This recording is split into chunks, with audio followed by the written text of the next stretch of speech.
Okay, so I gave up on trying to do that tune right now because I realized that the tune itself the file is saved on the tablet, and the tablet is so dead that I can't turn it on right now. So I'm just gonna let that charge, and I'm just gonna go drive, do my errands today, and then we'll tackle that maybe at the end of the video. So let's just get on with the day. Cold start, pretty mild, pretty mild.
Here.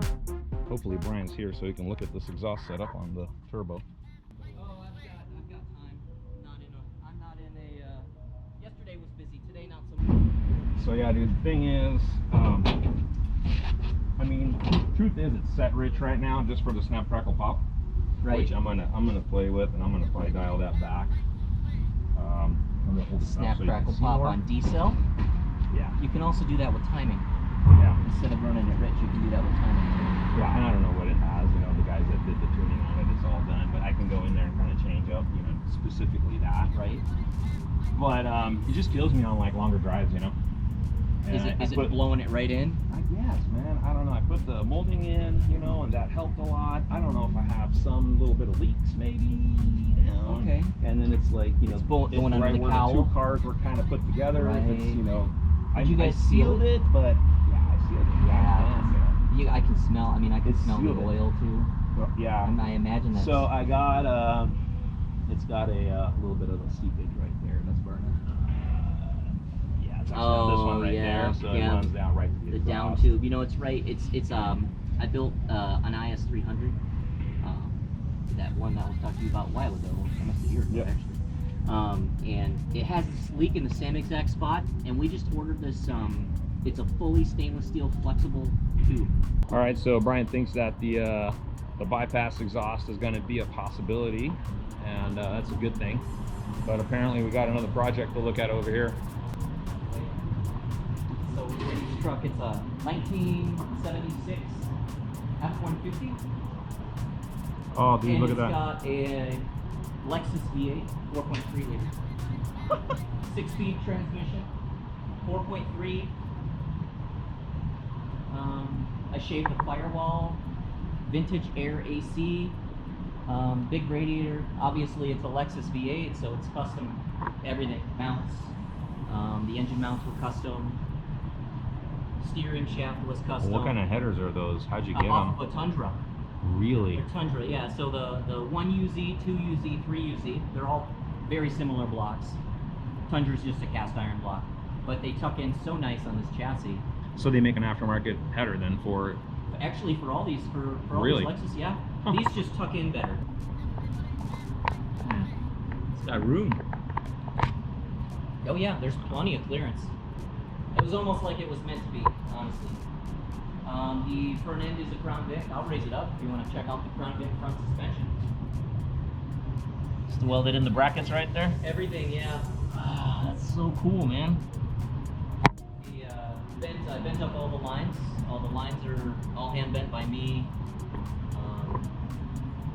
Every piece of fab work on this thing is me. AC, tranny cooler, oil cooler, power steering cooler. Just working on it over the year, actually. Look at that clearance right there. Plenty of clearance, yeah. Yeah, that vintage air AC is really nice. Used to have that large box on the outside, those old trucks, you get that. And this just tucks it up behind the dash. So clean inside.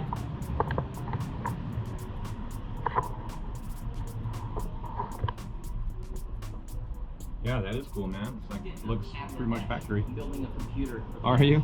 Yeah, so it's got a nice big screen. It's at home. Been testing it out at home. What did you start with for that screen? A screen off of Amazon. Really? And then we got I was researching how to make it work, you know. The options out there, you can buy like different companies will sell you the whole kit basically for the dashes, and I was like, oh, that's cool, but Dakota Digital Dash for the really nice one is $1,400. And I told Eddie, I was like, I can build you one with a larger screen with everything you could possibly want that'll read the CAN bus, do everything you want. It'll cruise control, you name it, and I could probably do it for less than $5. And I'm at $400 right now. Really? Within a computer. He could actually sit there and look at the screen with a mouse if he wanted to. That's And crazy, do man. that, yeah. And so I got all that working, and it boots in about 28 seconds, which isn't terrible. That's awesome, dude. So I'll raise it up if you want to. Yeah, let's see it. The stuff on there.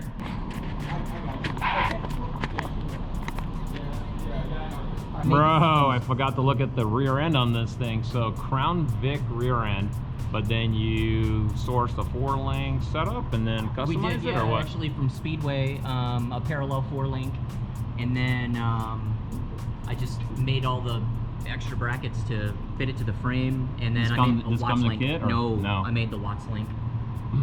Yeah, Okay. I didn't want the axle to move sideways because I wanted, if he ever did bags, I wanted it to go perfectly straight down, not offset.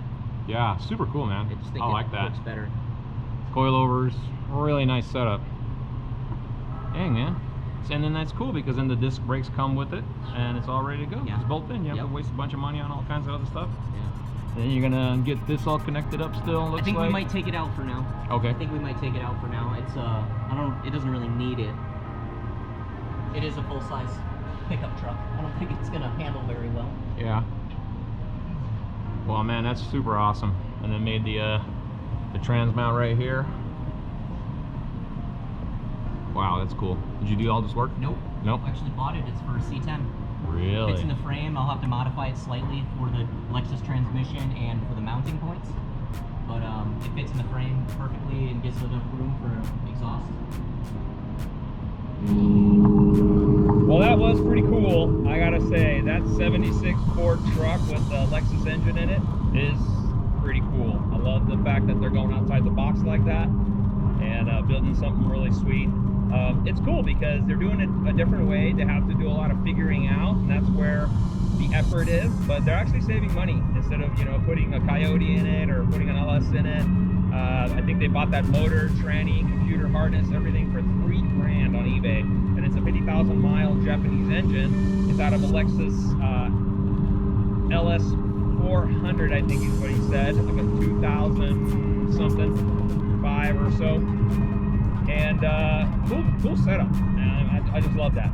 So, and then talking with Brian, he thinks he's going to be able to fab up some exhaust cutout for us so that we can divert the exhaust. Well, I did run out of battery right there, so I wanted to just wrap this video up. I think it was a good trip. I'm actually going to go inside the office and get working on some real estate stuff. I got to write some contracts. You don't really want to go there with me. It's not as exciting as this stuff, but it is Friday. It's a weekend. A lot of things end up getting piled up to the end of the week. So I'm gonna go get some work done, but make sure you guys are following us so that you can see more videos on that 49 Ford body swap BMW that we have. Also this 62 Mercury Monterey we've been working on, really cool. And then we have a couple other projects out there as well. And then don't forget that we have a new segment called Maniacs React. And that's one where we sit down weekly with the boys and we look at a few cars from Instagram and we make some comments on them, have some fun. It's pretty cool. It's like a 30-minute little video show, kind of more studio podcast style. So check that one out on our channel. And if you guys don't know, we're also on Instagram, Facebook, and TikTok, all at Maniacs Garage. Make sure you subscribe, give us a like. Hey, if you guys stayed all the way to the end, man, you guys are awesome. Thank you so much. And enjoy the weekend. God bless you guys.